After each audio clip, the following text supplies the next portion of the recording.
Hi, welcome to Notes from Luscious Ang.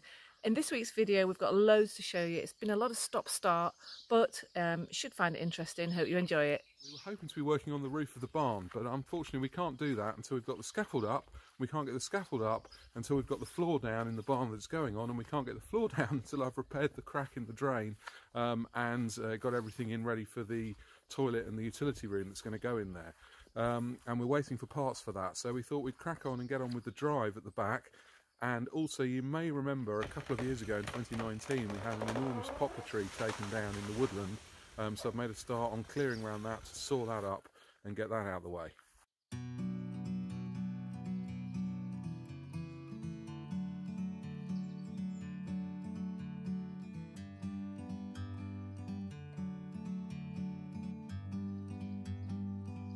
Right, we've just got back from the tip again, and next job I'm going to do, I've got about an hour, so I'm just going to clear a path through behind the pigsty. I'll show you. So this building, the wall behind me, is the kind of wood store, and downstairs of the wood store was a pigsty, and as you can see behind me we've got a field of nettles and brambles, which we did actually clear last autumn.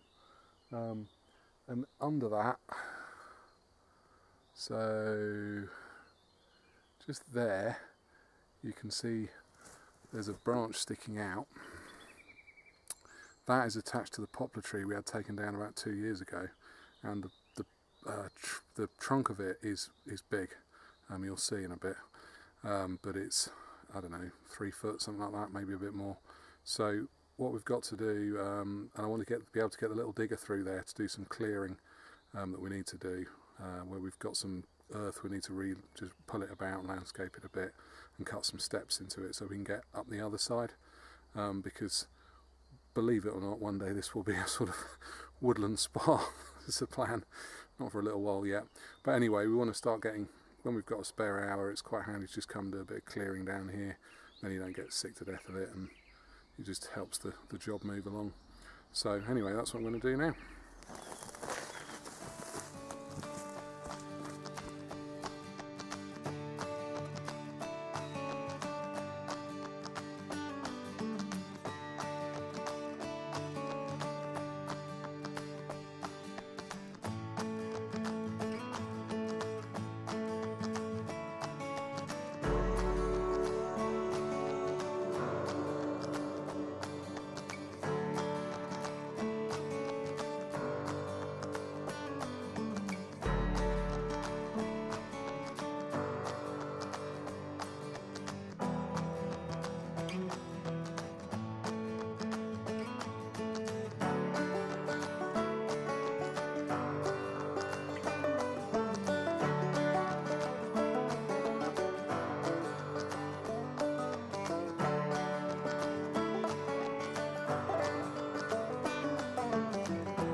So it's got that bit of strimming done.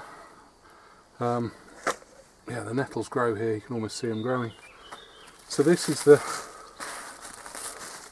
this big poplar here, and it splits here, and I can't even reach the other side of it there, but here, where I'm putting my arm down there, there's a split, and it goes off in a Y shape. So what I should be able to do, what I can do definitely, is saw here and here, and then about 4 foot along there, and that'll just give me a pathway through. And I do intend to mill this up. So yeah, if I do it 4 foot or just over 4 foot, it'll give me some scaffold boards. So that's what I'm going to do with this bit. Quite what I'm going to do with this enormous bit that'll be left over, I've no idea really. Okay, so we've got the big husky here, which will probably make fairly short work. Poplar's not particularly hard wood, and I've got a reasonably aggressive chain on that. So yeah, this should make fairly short work. The thing with this is a bit of a workout just to start it, because it's got a lot of compression and no compression release valve. What you'd have on a newer saw probably.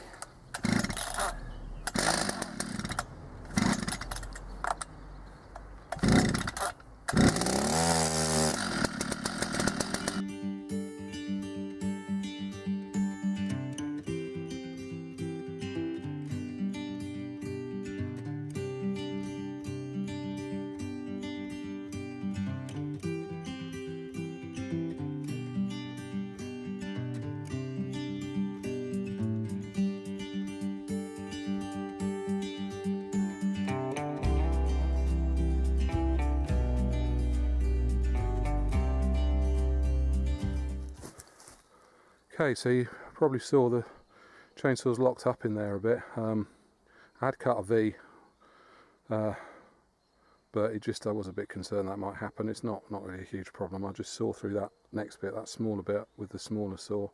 Failing that, we could jack that up and pull it out. But I should be able to saw through. This is significantly thinner, this bit, and then the whole lot should just drop out and free the saw up.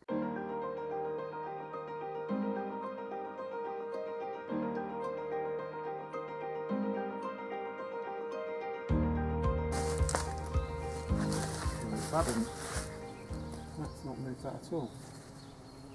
Oops. There's something else going on here. Ah!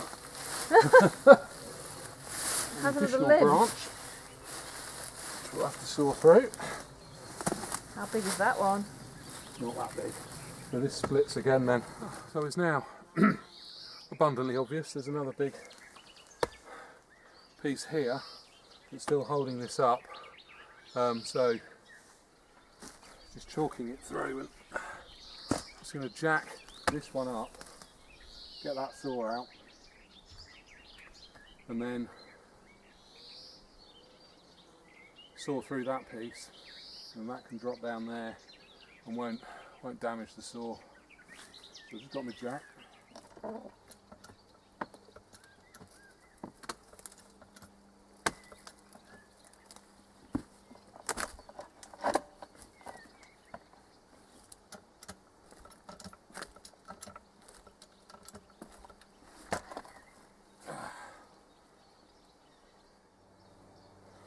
Checking it hasn't bent it, hasn't. They're pretty tough. I don't think it had quite finished the cut. So it was just a tiny few little, couple of inches of half-inch thick wood just holding all that lot up. But the jack's just kind of ripped it apart a bit, so.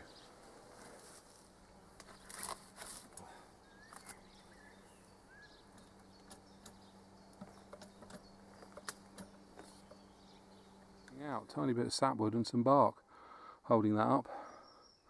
I mean, it is wedged on a bit as well, but surprising. You'd think it would be more, I thought there was a bit more wood left in that. Anyway, I'll release. The next thing, I'll get the blinking jack stuck under it. I'll release. I've got another one, so I'll jack that up. So I think I'll saw that a little bit off, just so it's out of the way, and then whether I'll ever be able to move it or not is another matter.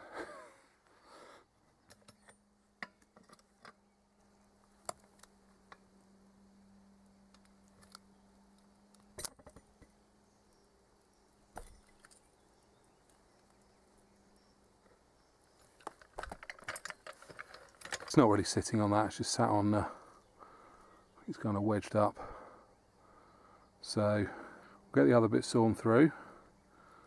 That'll drop onto that lump of wood I've just put down there that the jack was sat on, which would be handy because it'll mean it's not sat right down on the ground unless it rolls off. I don't think it will. If it rolls, it's going to roll downhill, so that'll be fine. And then we'll just have to probably winch it out of the way a bit. Now we've got an enormous piece of wood to use, and let's go and see what Nick's doing in the garden. Onto my strawberry patch. they're just starting to ripen now. So some for the birds, some for the mice, and the ones in the cages there for us. Got some more over here. The lettuce is just coming to an end, so I've sowed some more. We've got some more coming along. Cheeky lupin there. Some wild strawberries as well. And a pile of old stones. What every garden needs. Today I've been clearing out the old troughs. Loads of hay and muck have come out of these, so yeah, just getting those all cleared. So it looks a bit better. Letting the walls dry out, because obviously it creates dampness. Lots of old electrics and things that need ripping out, but yeah, pointing to do. But yeah, it's nice to sort of start to see the shape of the barn. I love all of the old troughs. I don't know whether we can incorporate them a little bit into the utility room area, but anyway, we'll see. I'm going to have to be very creative to make that work. So I've now got the final, well, I really hope the final configuration for this drain coming out of the house. We've done kind of 2 temporary jobs, and now this is how it's going to come. And you can see it comes out of the house there, comes round all the way down. We've got a drain coming off there for the utility room, pipe coming off there as a rodding point, then going down, and it goes along and joins up with the main drain. And the thing with these is, this is all just kind of dry fit at the moment. I haven't put any glue on it. And see, all of these joints, we've got 1, 2, 3, 4, 5, 6 different curves, and any twist in them affects the angle. So what I do, I just put a line down all the way down, and then take the whole thing off and build it back up, just lining it up so that I know, because once this glue goes off, you've got about literally less than 10 seconds and it sets, and you're never moving it after that. So it is critical to get the angle bang on as you glue it. On the final one, when you've got 2 pipes to join together, also you'd need this if you had to repair a pipe, you can get like a collar.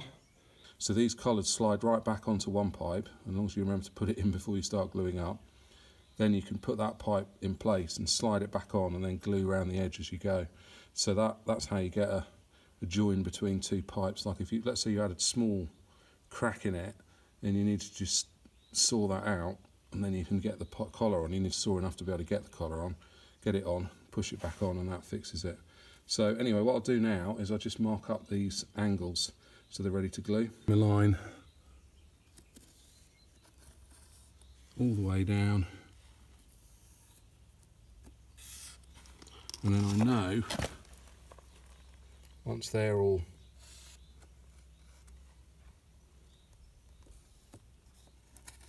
lined up, sorry for the slightly strange stilted speaking, just trying to concentrate. So once they're lined up, then we know that it's all good. And we're back in the barn today. Simon's been working on pipes and running all of those things. We've completed, I say we, after I cracked the drain. Simon's now completed the drain, redone it's that. better because we've changed where we're putting the toilet downstairs in the barn. So it needed a slightly different configuration anyway, and it's now, I'm finally happy with it. Yeah, so, finally. Yeah. But we're taking our time with everything because we have to, and it sort of evolves. The more you think about it, the more you see the layout, and I think that's really important. Actually, I think that's the difference with having builders in. Your first iteration, your first thoughts of what you want, as the building reveals itself to you, because we're taking a lot of the floors out and the joists, and obviously our new window dilemma, which has no lintel. All of those things have an impact on your choices of where you put things, and it's nice to be able to take the time. We don't have to go back to architects' plans and change things and involve huge costs, so that is definitely a bonus. No, not because we're not converting it. It's still a barn. It's a barn. You know, yeah. we're putting in, you know, some plumbing. There will be a kind of utility area just with a sink, but it's not going to be a living space. It is entirely a barn that's got some utility areas, that's got a boiler room in it. Sympathetic. You know, the idea is to restore it sympathetically, really, and to keep as much as possible. Yeah, that's what we're interested in. Really. You know, not have to worry about converting it and turning it into a house with all the kind of building regs and standards that involves. So we're putting this floor down. We're raising this level of this bit of floor up so it's level with the house. And the other thing that's handy with that, it gives us the opportunity to run some services through the floor. So I've got here some pipes coming through, and that is, we've got the cold water, then we've got the central heating return, central heating flow, and the hot water, because we are going to have the boiler out here in the barn. So we'll have the boiler heating the water and the central heating. So that's got then insulation under it, then a piece of wood just to hold it steady. I'm going to put some flexible insulation that will kind of squash onto it and all around it, and then we'll put another layer of this over the top, so the pipes will be well insulated, and then there'll be a layer of concrete over the top, and then the final floor on top of that. So just nice to be able to get them. And then here we've got all the electrical services that are running out into the barn, and then we've got the waste pipe that's going to come in from the utility room that will have a washing machine in it. So we've got, it's handy to get all of them under the floor. Now we can lay the floor over it, get the concrete down, and then they're in, so that's great. It's the big reveal moment, Simon. Yeah, get this out, first time since January. It's warmed up. I need to use this insulation. I think we should, oh, lots of dust from when we did the wall. Little line coming down.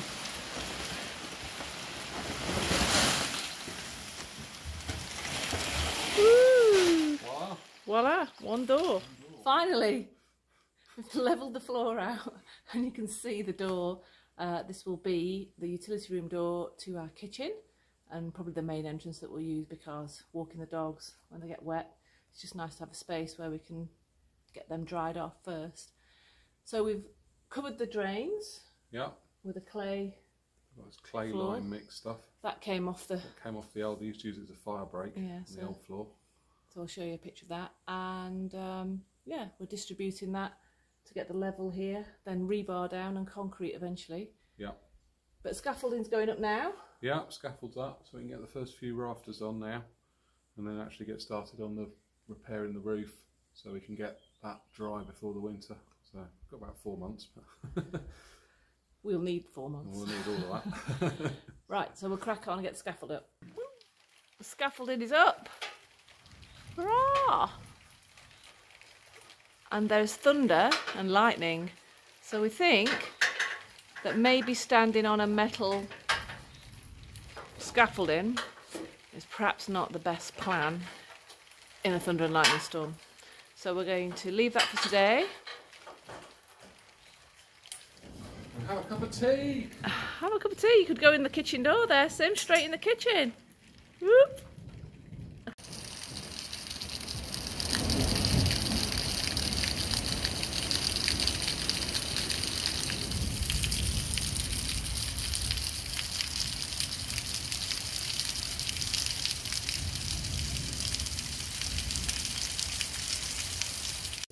So we were hoping to start on our roof, and as you can see, torrential rain and thunderstorms and a very wet barn. Oh, not ideal at all. Well, the plants are getting a nice drink.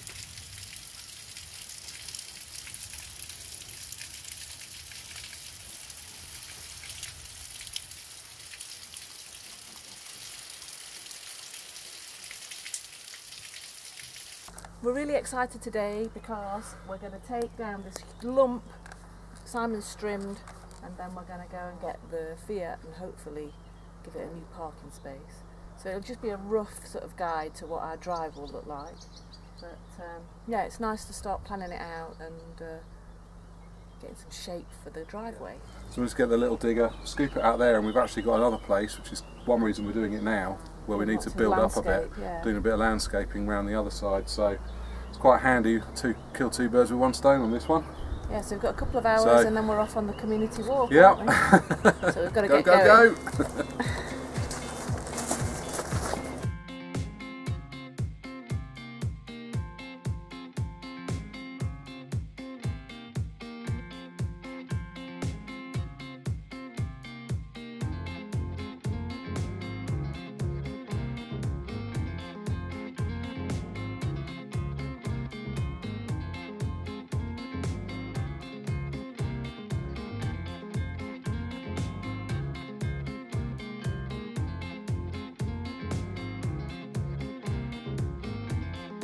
So this is just coming around to the roadside here, and what we've got to do, as you can see, we've got to fill this in to make a kind of nice sweep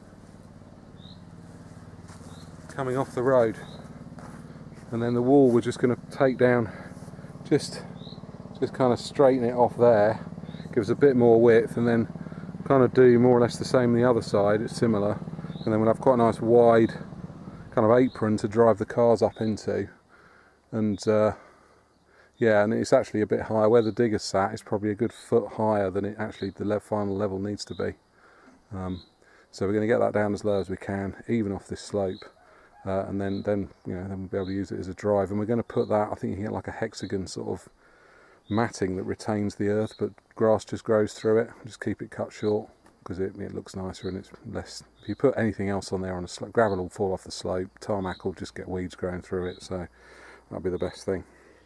Taken out all of the brambles, nettles and weeds that were growing in front of it, and then there was just a kind of pile of rocks, so we kind of pulled all them out, got all the roots out, and then we've just put them down. And the next job is going to be to drag there's a pile of earth the other side of that wall that you can see. You can perhaps just see the top of it poking up, and we're going to kind of drag that round and then grade that out onto all the stones that we've put down there, get that all graded out, and then we should be able to drive on it.